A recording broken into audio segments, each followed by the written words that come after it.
ಮಾಜಿ ಸಂಸದ ಪ್ರತಾಪ್ ಸಿಂಹ ಇತ್ತೀಚೆಗೆ ತಾವು ಚಾಮರಾಜ ವಿಧಾನಸಭಾ ಕ್ಷೇತ್ರದ ಬಿಜೆಪಿ ಟಿಕೆಟ್ ಆಕಾಂಕ್ಷಿ ಅಂತ ಘೋಷಿಸಿದರು.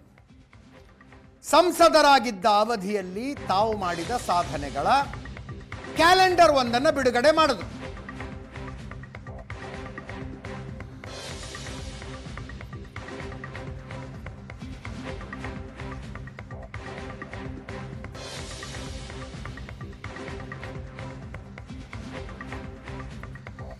ಮೈಸೂರು ಜಿಲ್ಲೆಯಲ್ಲಿ ಇದು ಸಂಚಲನ ಮೂಡಿಸಿದೆ.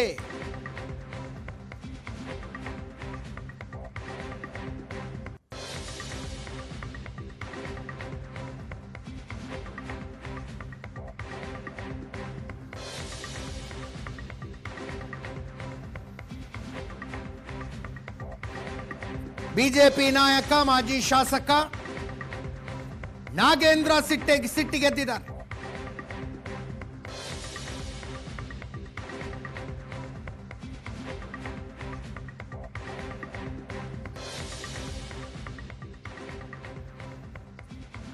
ಇಬ್ಬರ ಮಧ್ಯದ ಒಂದು ಟಾಕ್ ಫೈಟ್.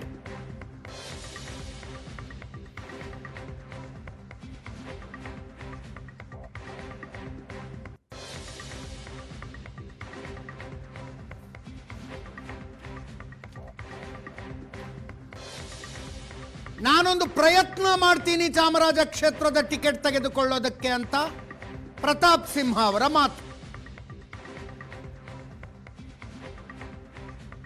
ಅವರಿಗೆ ಪಾರ್ಲಿಮೆಂಟ್ ಟಿಕೆಟ್ ಯಾಕೆ ಸಿಗಲಿಲ್ಲ?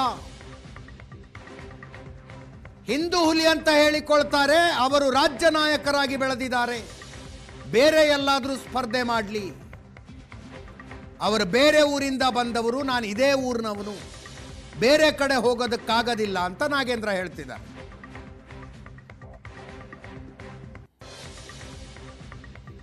ಅದಕ್ಕೆ ಪ್ರತಾಪ್ ಸಿಂಹ ಅವರದ್ದು ಮತ್ತೊಂದು ತಿರುಗೇಟು. ಆಕಾಂಕ್ಷಿಯಾಗುವ ಅಧಿಕಾರ ಎಲ್ಲ ಕಾರ್ಯಕರ್ತರಿಗೂ ಇದೆ ಅಂತ.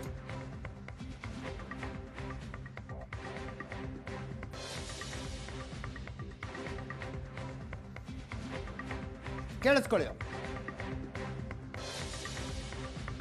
10 ವರ್ಷಗಳ ನನ್ನ ಸಂಸದನ ಕಾರ್ಯಾವಧಿಯಲ್ಲಿ ನಾನು ಮಾಡಿರುವಂಥ ಕೆಲಸಗಳು ಅದು ಒಳಗೊಂಡಿರುವಂತಹ ಕ್ಯಾಲೆಂಡರ್ನ ನಾವು ಬಿಡುಗಡೆಯನ್ನು ಮಾಡಿದ್ದೀವಿ. ಯೋಜನೆಗಳನ್ನ ಇಟ್ಕೊಂಡಿರುವಂತಹ ಕ್ಯಾಲೆಂಡರ್ನ ಸಿದ್ಧಪಡಿಸಿ ಇವತ್ತು ಬಿಡುಗಡೆಯನ್ನು ಮಾಡಿದ್ದೀವಿ. ಮೈಸೂರಿನಲ್ಲಿರುವಂಥ ಬಿಜೆಪಿ ಕಾರ್ಯಕರ್ತರು, ಕೊಡಗಿನಲ್ಲಿದ್ದಂಥ ಬಿಜೆಪಿ ಕಾರ್ಯಕರ್ತರು ಸದಾ 10 ವರ್ಷ ನನ್ನನ್ನು ಕೈ ಹಿಡಿದು ಬೆಳೆಸಿದ್ದಾರೆ. ಮುಂದಿನ ದಿನಗಳಲ್ಲೂ ಕೂಡ ಅವರ ಪ್ರೀತಿ ವಿಶ್ವಾಸ ಇದೇ ಥರ ಇರಲಿ. ನೋಡಿ, ಇಲ್ಲಿ ಇರುವಂತಹ ನಮ್ಮ ಹಿತೈಷಿಗಳು ಯಾರೇ ಇರ್ಬೋದು, ಎಲ್ಲ ಚಾಮರಾಜ ಕ್ಷೇತ್ರದವರೇ ಮ್ಯಾಕ್ಸಿಮಮ್ ಇರುವಂಥದ್ದು. ಹಾಗಾಗಿ ಇಲ್ಲಿ ಈ ಕ್ಷೇತ್ರನೂ ಕೂಡ ಇವತ್ತು ಕಾಂಗ್ರೆಸ್ಸಿನ MLA ಇದ್ದಾರೆ. ಇಲ್ಲಿ ಅವಕಾಶಗಳಿದೆ. ಒಳ್ಳೆತನಕ್ಕೆ ಬೆಲೆ ಕೊಡುವಂಥ, ಮಣೆ ಹಾಕುವಂಥ ಕ್ಷೇತ್ರ. ಸಹಜವಾಗಿಯೇ ಅದ್ರ ಬಗ್ಗೆ ನಾನು ಯೋಚನೆ ಮಾಡಿದ್ದೀನಿ. ಹಾಗೂ ಎಲ್ಲ ನಮ್ಮ ಕಾರ್ಯಕರ್ತರಿರ್ಬೋದು, ನಮ್ಮೆಲ್ಲರ ಹಿತೈಷಿಗಳಿರ್ಬೋದು, ಅವರ ಅಪೇಕ್ಷೆನೂ ಅದಾಗಿದೆ. ಸಾಮಾನ್ಯವಾಗಿ ಯಾವುದೇ ಕ್ಷೇತ್ರ ಆಗಲಿ, ನಾವೊಂದು ಕ್ಷೇತ್ರವನ್ನು ಯೋಚನೆಯನ್ನು ಮಾಡಿ ಅದರ ಸಾಧಕ ಬಾಧಕಗಳನ್ನು ಯೋಚನೆಯನ್ನು ಮಾಡಿ ನಾವು ತಯಾರಿಯನ್ನು ಮಾಡ್ತೀವಿ. ಖಂಡಿತ ನಾನು ತಯಾರಿ ಮಾಡ್ತಾಯಿದ್ದೀನಿ. ನೋಡಿ, ಯಾವುದೇ ವ್ಯಕ್ತಿಗೆ ಅವ್ರದ್ದೇ ಆದಂಥ ಸ್ವಾತಂತ್ರ್ಯ ಅವ್ರಿಗಿದೆ, ಇಲ್ಲ ಅಂತ ನಾನು ಹೇಳೋದಿಲ್ಲ.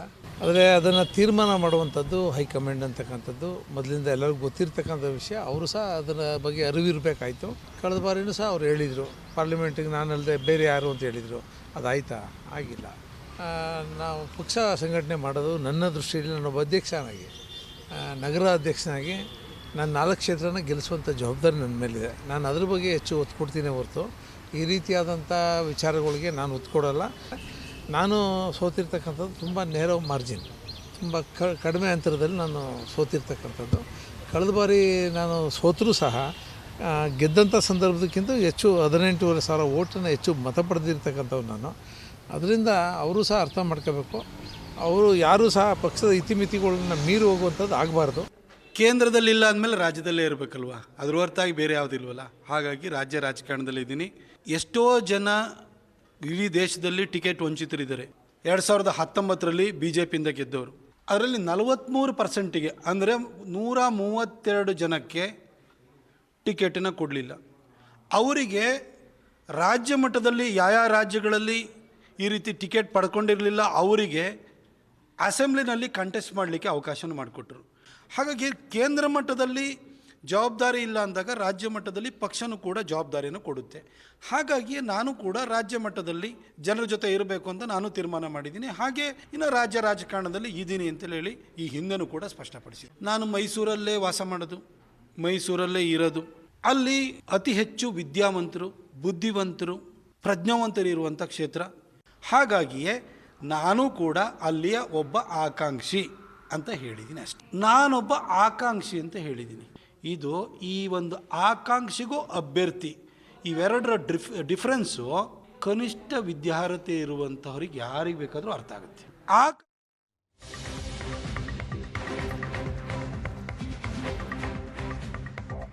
ಇದನ್ನ ಹೈಕಮಾಂಡ್ ನಿರ್ಧರಿಸುತ್ತೆ ಬಿಡಿ ಅಂದ್ರು ಸಂಸದ ಯದುವೀರ್ ಒಡೆಯರ್ ಅವರು.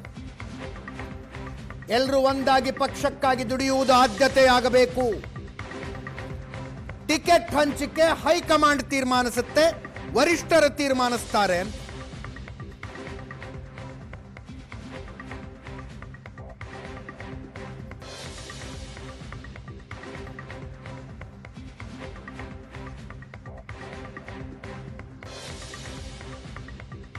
ನಮ್ಮ ಪಕ್ಷದಲ್ಲಿ ಬಹಳ ಸ್ಪಷ್ಟವಾದಂಥ ಒಂದು ಪ್ರಕ್ರಿಯೆ ಇದೆ. ನಮ್ಮ ಸೂಕ್ತವಾದಂಥ ಸಮಿತಿಯಲ್ಲಿ ಕೇಂದ್ರದ ವರಿಷ್ಠರು ಇರ್ಬೋದು, ರಾಜ್ಯದ ವರಿಷ್ಠರು ಇರ್ಬೋದು, ಕೂತ್ಕೊಂಡು ಯಾರು ಅರ್ಹರು, ಯಾರಿಗೆ ಒಂದು ಒಳ್ಳೆ ಜನರಲ್ಲಿ ಒಂದು ಅಭಿಪ್ರಾಯ ಇದೆ, ಅವ್ರ ಆಯ್ಕೆ ಮಾಡಿಕೊಂಡು ಅವ್ರಿಗೆ ಟಿಕೆಟ್ ಕೊಡುವಂಥದ್ದು ಒಂದು ಪ್ರಕ್ರಿಯೆ ಇದೆ.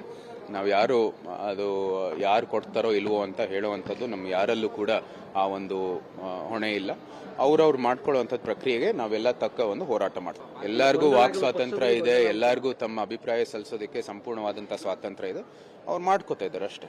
ಚಾಮರಾಜ ಕ್ಷೇತ್ರ ಇರ್ಬೋದು, ಕೃಷ್ಣಾಜ ಇರ್ಬೋದು, ಮೈಸೂರಿನ ಸಮಸ್ತ ಇನ್ನೊಂದು 11 ತಾಲೂಕುಗಳಿದ್ದಾವೆ. ಎಲ್ಲದರಲ್ಲೂ ಸಹ ಒಂದು ಒಳ್ಳೆ ಹೋರಾಟ ನಡೀತಾ ಇದೆ. ನಮಗೆ ಸಂಪೂರ್ಣವಾದಂಥ ವಿಶ್ವಾಸ ಇದೆ, ನಮಗೆ ಒಳ್ಳೆ ಫಲಿತಾಂಶ ಸಿಕ್ಕತ್ತೆ. ಚುನಾವಣೆ ಬಂದ ಸಮಯದಲ್ಲಿ ನಾಳೆ ಬಂದ್ರೂ ಕೂಡ ನಮಗೆ ಒಳ್ಳೆ ಹೋರಾಟ ಮಾಡುವಂಥದ್ದು ಒಳ್ಳೆ ವ್ಯವಸ್ಥೆ ಇದೆ.